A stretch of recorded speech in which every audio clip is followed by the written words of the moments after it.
So here we go with the cry of the heart in Psalms. This is not just any Psalms. This is the original Psalms, which is the Septuagint.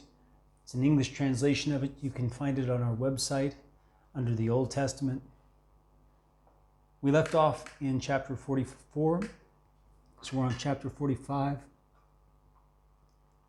And we're going to move all of the 4 videos that we've already done in this series over to our new channel, which is the Deep Bible. So deep study of the Rooted Word Bible. And we're going to continue from there. So this video that you're watching, you're going to be watching on that channel. Here we go. The last thing that was said, the last reference to the heart in chapter 44, said, "For he knows the secrets of the heart." Any kind of small echo, any kind of tiny shadow that's in your heart that you try to ignore, God sees. There's nothing you can hide from him in your heart. You think that the heart is yours, and so you can hide things from him, that it belongs to you and exclusively you, and you let God in to the places of it where you want him to be. Well, there is that sense of opening the door to the heart and let Jesus in because he's knocking, and he will sit down and eat with you and you with him. There is that. But it says here that he knows the secrets of the heart. God knows the secrets of your heart. There's nothing you can hide from him. No matter what you do, you can't hide it from him. Even if he is knocking on the door of your heart, that doesn't mean that the contents of your heart or any place in your heart is hidden from him. It only means that he's allowing you, through his politeness, to choose whether to open the door or not. So let's go on. Chapter 45. It says, "My heart has uttered a good matter. I declare my works to the king. My tongue is the pen of a quick writer."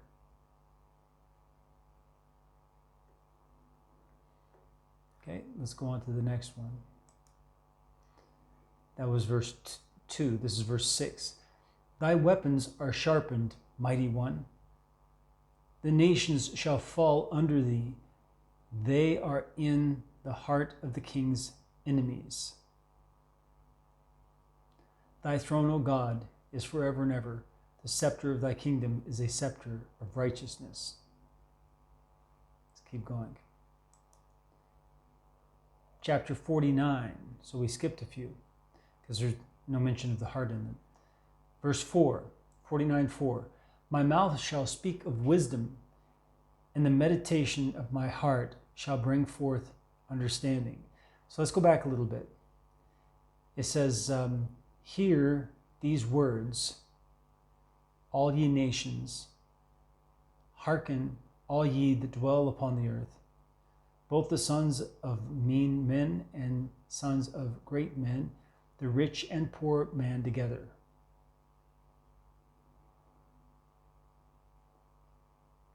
And it says, "My mouth shall speak of wisdom, and the meditation of my heart shall bring forth understanding. I will incline my ear to a parable. I will open my riddle on the harp." So he's going to play it, okay? But look at this. He's talking about the meditation of his heart. We think that we meditate with our mind, but really we don't. If you have meditated, and I don't mean Eastern meditation, like Om or anything like that, okay? I'm talking about meditating like deep thinking. Now remember, what we said in our other videos is that in the ancient cultures, the mind was not just here, because the bottom of the mind was here in the midriff. That's where the fortitude of the mind is, in the seat of the will. Now this is no hocus pocus stuff. This is what they really believed in the Hebrew and the Greek cultures. The ancient cultures believed that the intellect the seat of the intellect was the brain, that organ, right? And that's where the mind was, or is. And that the emotions are in the heart. So we still have those today. But the will is in the liver. And the thing that controls the will is translated in the King James as the reins of a man. Reins like on a horse. And those, the literal word, nephros, is kidneys. So the kidneys are considered the reins of the liver, which is the will. Okay? And this midriff is translated as mind or other things related to mind, but it's literally the fortitude of the mind, the strength of the mind, and it's the very bottom part of the mind. So when it says meditation of my heart, it's not the mind like here in the brain. It's the brain that's being like almost like relaxed so that the heart can benefit from the entire soul. It's kind of what's going on when you meditate, biblical meditation. So you're relaxing your mind, not like turning off your mind, not at all. You do not turn off your mind. If you did that, you would be opening yourself up for evil spirits and all kinds of problems inside. Your brain, you have to be exercising your brain the whole time for your entire soul, top to bottom. But you need to be allowing room for the heart to speak, the heart to understand, the heart to think through things. So it says that my mouth shall speak of wisdom, and the meditation of my heart shall bring forth understanding. So the meditation of the heart is related to understanding, which is related to the intellect, right? But the understanding is not an intellectual exercise, and we've talked about that in a recent video, how facts are something that you can speak of intellectually, but you can't speak of truth intellectually. Truth can only be embodied. If you have not embodied the facts that you are intellectualizing, then you have not found truth. And for that to happen, something has to happen in the heart. Something has to happen in the heart for you to move from the facts of your mind to the embodiment of truth through the heart and the will. Let's keep going. Chapter 51, verse 11. Create in me a clean heart, O God, and renew a right spirit in my inward parts. Okay? In my inward parts. So,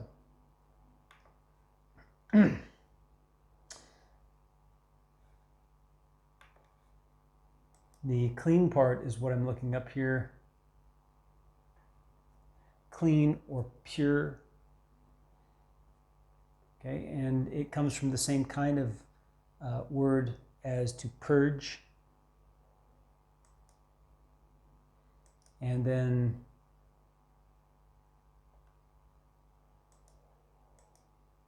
let's go on to the next one.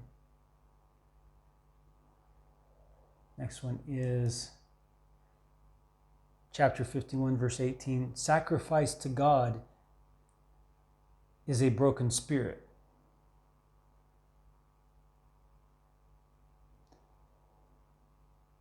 And is a broken spirit. A broken and humbled heart God will not despise. A broken and humbled heart God will not despise. Sacrifice to God is a broken spirit. A broken and humbled heart God will not despise. God will not despise. Let's see what that word despise means here, exactly in the Greek.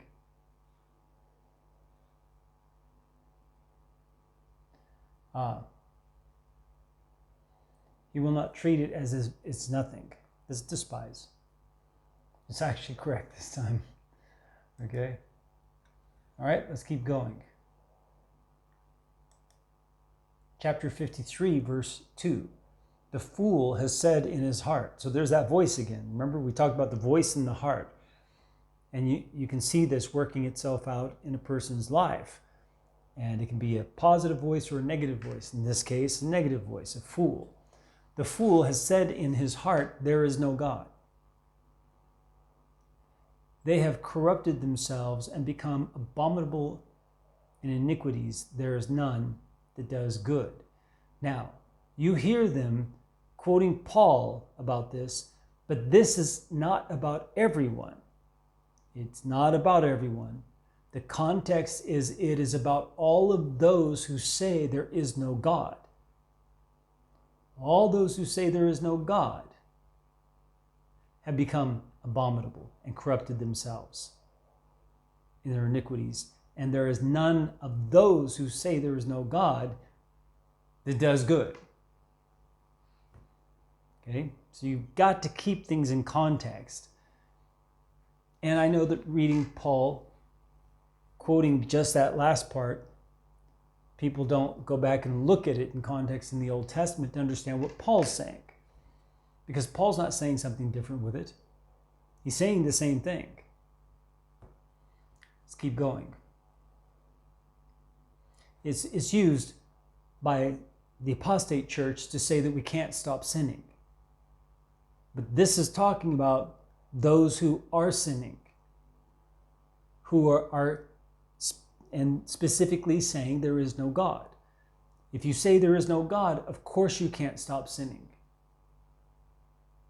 He says so. That's the definition of this, is that there's none of those who say there is no God who do good. They can't stop sinning. Next one. Chapter 55, verse 5. My heart was troubled within me, and the fear of death fell upon me. I don't know how many of you out there have had that happen to you, that your heart was troubled within you and the fear of death fell upon you. I've had that. I've had it. I've experienced that. I don't know how many of you have experienced that. If you haven't yet, most of you will experience it at some point in life. Fear and trembling came upon me, and darkness covered me. And I said, oh, that I had wings as those of a dove. Then would I flee away and be at rest. Yes, flee, not fly. Flee away and be at rest. Okay, let's keep going. This is chapter 55, verse 22. They were scattered at the anger of his countenance, and his heart drew nigh them. His words were smoother than oil, yet are they darts. Okay, let's go back a little bit. Okay. So verse 17, I cried to God, and the Lord hearkened to me. Evening and morning, and at noon, I will declare and make known my wants, and he shall hear my voice. He shall deliver my soul in peace from them that draw nigh to me, for they were with me in many cases. God shall hear and bring them low, even he that has existed from eternity. Pause. It's a song, right? For they suffer no reverse, and therefore they have not feared God. They have not been stopped from accomplishing anything they try. They have not suffered any reverse, and therefore they have not feared God. He has reached forth his hand for retribution. They have profaned his covenant, like the apostate church. They were scattered at the anger of his countenance, and his heart drew nigh them, like close to them. His words were smoother than oil, yet are they darts. Cast thy care upon the Lord, and he shall sustain thee. He shall never suffer the righteous to be moved. But thou, O God, shalt bring them down to the pit of destruction, bloody and crafty men shall not live out half their days. But I will hope in thee, O Lord. Meaning that the days that God did lay out for these men, because they turned to bloody, crafty ways, that he will cut short to half or even shorter of what they were supposed to live. Let's keep going. Chapter 57, verse 8. My heart, O God, is ready. My heart is ready. I will sing, yea, will sing psalms. Awake, my glory, awake. Psaltery and harp, I will awake early. O Lord, I will give thanks to thee among the nations. I will sing to thee among the Gentiles.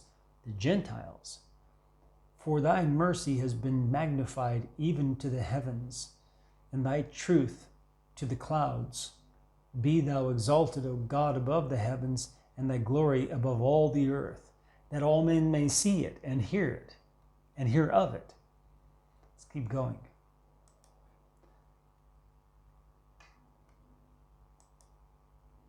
Chapter 58, verse 3. So let's start from verse 2.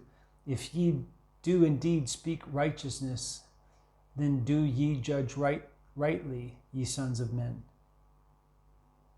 Okay?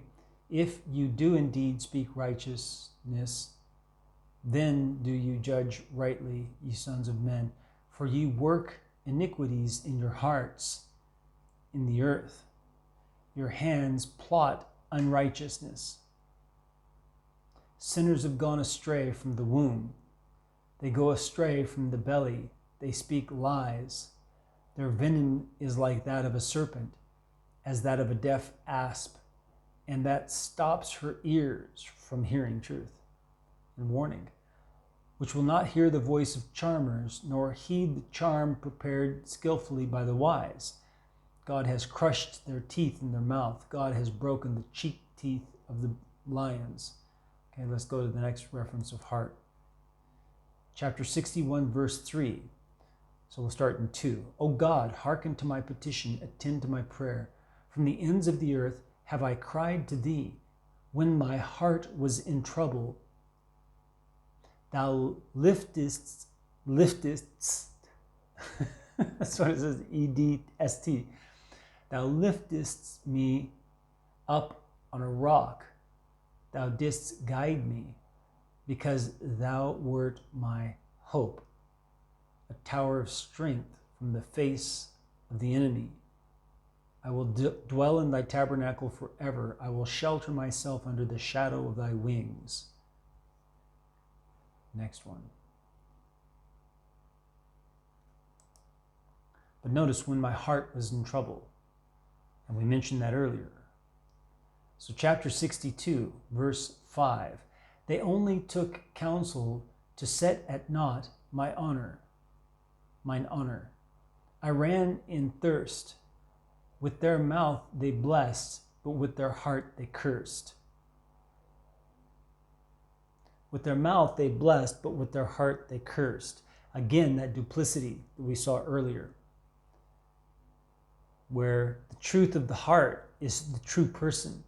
Regardless what the mouth says, you try to cover and conceal the overflow of the heart with the mouth. Verse 9 of chapter 62. Hope in him, all ye congregation of the people. Pour out your hearts before him, for God is our helper. I cannot emphasize that enough. That is absolutely true.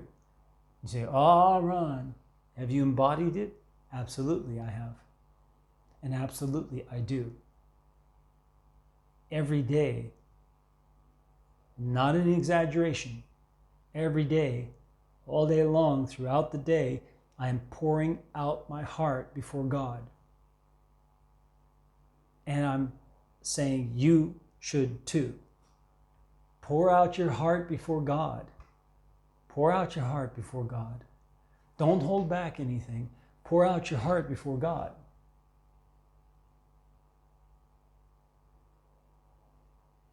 But the sons of men are vain.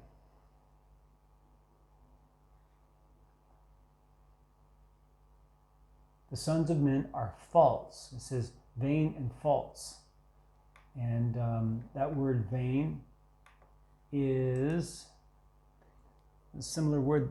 It's the same word that we ran into earlier, where it's morally useless. So the sons of men are morally useless. The sons of men are false, pseudo, false, fake, so as to be deceitful in the balances, always trying to tilt things in their favor. They are all alike formed out of vanity. Same word, moral uselessness. They are all formed out of moral uselessness. You say, oh, see, they're born like that.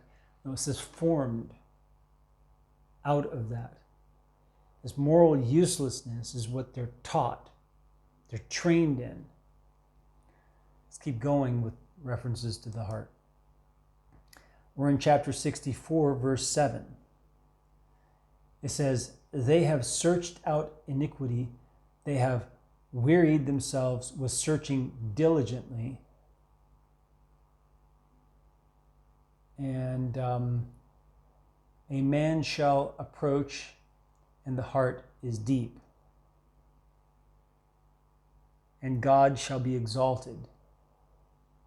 Their wounds were caused by the weapon of the foolish children, and their tongues have set him at naught. All that saw them were troubled, and every man was alarmed, and they related the works of God and understood his deeds.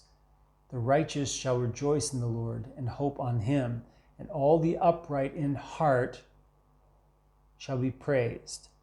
Notice, it's not that they will praise God, that is true, but it says, and all the upright in heart shall be praised. That men will praise the upright in heart. That's verse 11, chapter 64. So the two references to the heart here. And it's talking about conspiracy. It says from verse 2, hear my prayer, O God, when I make my petition to thee. Deliver my soul from fear of the enemy. Thou hast sheltered me from the conspiracy of them that do wickedly, from the multitude of them that work iniquity, unrighteousness, who have sharpened their tongues as a sword. They have bent their bow maliciously to shoot in secret at the blameless. They will shoot him suddenly and will not fear. They will not fear retribution from God for shooting the blameless. They have set up for themselves an evil matter. They have given counsel to hide snares. They've given instruction and suggestion to hide the snares. They have said, who shall see them? Well, God won't see them. That's what they say. They have searched out iniquity. They have wearied themselves with searching diligently for iniquity. A man shall approach, and the heart is deep, and God shall be exalted. Their wounds are caused by the weapon of the foolish children, and their tongues have set him at naught. All that saw them were troubled. Okay, so we read all that. Let's see. All right, so let's go to the next one. Is chapter 66, verse 19. If I have regarded iniquity in my heart, let not the Lord hearken to me. If I have entertained inequity, he translates it right, okay? He doesn't translate it unrighteousness. He translates it inequity, unequitable. If I have regarded inequity in my heart, if I have considered inequity in my heart and used that as a guide for doing something, then the Lord must not hearken to me. It's not may. Therefore God has hearkened to me. He has attended to the voice of my prayer, because he doesn't regard iniquity in his heart. Blessed be God, who has not turned away my prayer, nor his mercy from me. Blessed are the pure in heart, for they shall see God. Chapter 73, verse 2. How good is God to Israel, to the upright in heart. How good is God to Israel, to the upright in heart. Not just Israel, because it's Israel, but to those who are upright in heart in Israel. Let's keep going. Chapter 73, still, verse 14. And I said, verily, in vain have I justified my heart and washed my hands in innocency. For I was plagued all the day, and my reproof was every morning.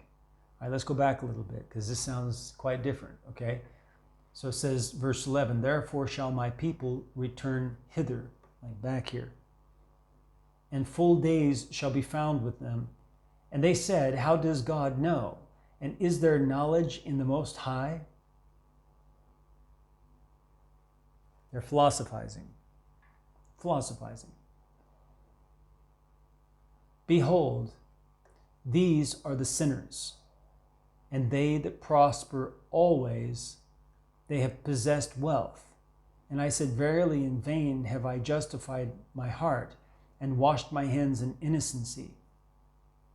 For I was plagued all the day, and my reproof was every morning. If I said, I will speak thus, behold, I should have broken covenant with the generation of thy children. And I undertook to understand this, but it is too hard for me, until I go into the sanctuary of God, and so understand the latter end. Surely thou hast appointed judgments to them because of their crafty dealings. Thou hast cast them down when they were lifted up. How they have become desolate. Suddenly they have failed. They have perished because of their iniquity. As the dream of one awakening, O Lord, in thy city thou wilt despise their image. For my heart has rejoiced. There's heart again, verse 22. And my reins, that's the kidneys, have been gladdened. Nephroi, reins, kidneys, literally kidneys, have been gladdened. My kidneys have been gladdened. The filtration of the body that keeps it pure have been gladdened. But I was vile and knew not. I became brutish before thee. Yet I am continually with thee. Thou hast holden my right hand.